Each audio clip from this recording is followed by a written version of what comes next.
Sun Risers నిన్న ఘోరంగా అయితే ఓడిపోయింది. ఖచ్చితంగా బ్యాటింగ్ విఫలం అయితే జరిగింది. పిచ్ అయితే వాళ్ళు బ్యాటింగ్ ఫ్రెండ్లీ వికెట్ ఇవ్వకుండా ముంబై వాళ్ళు ఖచ్చితంగా స్లో వికెట్ ఇచ్చారు.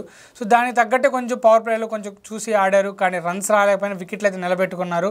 బట్ ముంబై బౌలర్స్కి అయితే ఖచ్చితంగా క్రెడిట్ ఇవ్వాలి, చాలా బాగా వేశారు. వాళ్ళు కరణ్ శర్మని ప్లేయింగ్ లెవెన్లో పెట్టుకున్నా కూడా తనకు ఒక్క ఓవర్ కూడా ఇవ్వలేదు. ఎందుకంటే ఇద్దరు లెఫ్ట్ హ్యాండర్లు ఉన్నప్పుడు గ్రీజులో లెగ్ స్పిన్నర్కి ఇవ్వడం ఎందుకని చెప్పి తనకు ఒక్క ఓవర్ కూడా ఇవ్వకుండా ఇంపాక్ట్ ప్లేయర్గా తను పంపించేశారు. అలా రోహిత్ శర్మ వచ్చాడు, ఒక్క ఓవర్ ఇవ్వకుండా ఒక ప్లేయర్ని బౌలర్ని మొత్తం మ్యాచ్లో సాగించారంటే హార్దిక్ పాండ్యా కెప్టెన్సీ కూడా అంత బాగా చేశాడు.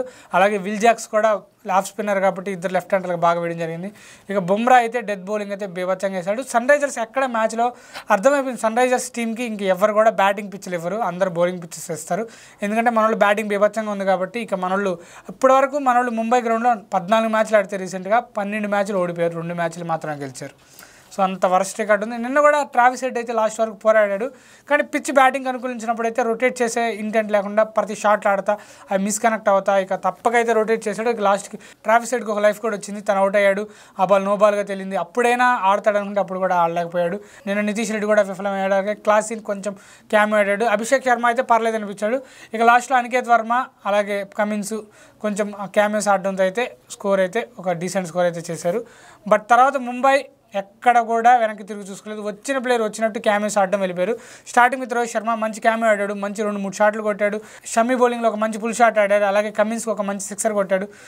బౌలింగ్ చూస్తే ఒక కమిన్స్ ఒక్కటే మంచిగా రిథంలో కనిపించాడు, కానీ ఇంకెవరు కూడా రిథంలో కనిపించారు. అలాగే ఈ మ్యాచ్లో రాహుల్ చహర్ అయితే ట్రై చేశారు, కానీ తను కూడా ఎక్కువ యూస్ చేసుకోలేకపోయారు. బట్ అప్పటికే మ్యాచ్ వన్ సైడ్ అయిపోయింది. ఇంకా సూర్య క్యామియో ఆడాడు, అలాగే హార్దిక్ పాండ్యా క్యామియో ఆడాడు, రెకల్టన్, జాక్స్ వచ్చిన ప్లేయర్ వచ్చినట్టు క్యామియోస్ ఆడాడు. బట్ వికెట్లు అయితే పడతా ఉన్నాయి రెగ్యులర్ ఇంటర్వల్లో, కానీ రన్ రేట్ ప్రెషర్ లేకపోవడంతో అలాగే మెయిన్ మన ఎస్ఆర్హెచ్ ఓడిపోవడానికి డ్యూ కూడా కారణమైంది. మనోళ్ళకి బాల్ కూడా గ్రిప్ అవ్వలేదు.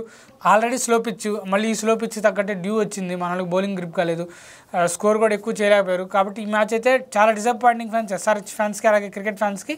బట్ ఆ స్లో పిచ్ మీద ఏదైనా కొంచెం బౌలింగ్లో కానీ కొంచెం టైట్ లెన్స్ కానీ వేస్తుంటే ఎస్ఆర్హెచ్ అయితే గెలిచుండేది, అట్లీస్ట్ టైట్ చేసుకునేది. బట్ ముంబైకి అయితే క్రెడిట్ ఇవ్వాలి. ఖచ్చితంగా హార్దిక్ పాండ్యా కెప్టెన్సీ అయితే ఈ సీజన్లో ఎట్లా చేస్తాడనుకున్నాం, కానీ చాలా బాగా చేశాడు. దీపక్ చహర్ అయితే పవర్ ప్లేలో బాగా బౌలింగ్ చేస్తున్నాడు, డెత్లో అయితే రన్స్ చేస్తున్నాడు.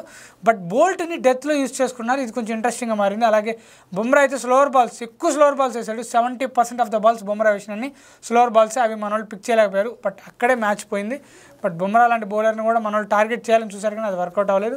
ఓవరాల్గా అయితే సన్ రైజర్స్ అయితే బ్యాటింగ్ విఫలం అయితే కనిపించింది. ఎందుకంటే రొటేట్ చేసే మూడ్లో మనోళ్ళు లేరు, ఇంటెంట్కి వెళ్తున్నారు, భారీ స్కోర్ చేద్దాం అనుకున్నారు, అది సెట్ అవ్వట్లేదు. బట్ ఖచ్చితంగా మనోళ్ళు పిచ్కి తగ్గట్టు ఆడి ప్లాన్ చేసుకొని ఒక 160 కానీ 180 190 కానీ కొట్టి కానీ ఉంటే బాగుండేది. బట్ 160 కూడా మంచి స్కోరే ఈ పిచ్ మీద, మనమే దాన్ని తక్కువ అంచనా వేసుకోబడలేదు. కానీ దాని తగ్గ బౌలింగ్ మన దగ్గర లేదు. Harshal Patel slower balls execute చేస్తుంటే తను కూడా విఫలం అయ్యాడు. అలాగే ఉన్నత్ కట్ లాంటి బౌలర్ని ట్రై చేస్తున్న, పిచ్ తగ్గట్టు కాంబినేషన్ సెట్ చేసుకుని పోవాలి. ఇక మన వాళ్ళు 7 మ్యాచ్లు ఆడితే కేవలం 2 మ్యాచ్లు గెలిచారు, 5 మ్యాచ్లు ఓడిపోయారు. మిగతా 7 మ్యాచ్ల్లో మన వాళ్ళు ఖచ్చితంగా 6 మ్యాచ్లు గెలిస్తేనే క్వాలిఫై అవుతారు. క్వాలిఫై అవుతారా కూడా చూద్దాం, చాలా కష్టం అయిపోయింది. బట్ అన్నీ గెలవాలి, అన్నీ గెలిస్తేనే అవుతుంది. బట్ ముంబైకి మటుకు కొంచెం మంచి హోప్ వచ్చింది, వాళ్ళు కంబ్యాక్ చేస్తున్నారు. వాళ్ళకైతే నెక్స్ట్ 7 మ్యాచ్ల్లో వాళ్ళు 4 మ్యాచ్లు గెలిచినా వాళ్ళు క్వాలిఫై అవుతారు. చూద్దాం ఏ టీం క్వాలిఫై అవుద్దో, ఎవరు క్వాలిఫై అవుతారు చూద్దాం. ఐపీఎల్ అయితే ఇంట్రెస్టింగ్గా సాగుతుంది. బట్ నిన్న మ్యాచ్ అయితే కొంచెం డిసప్పాయింటింగ్ మ్యాచే.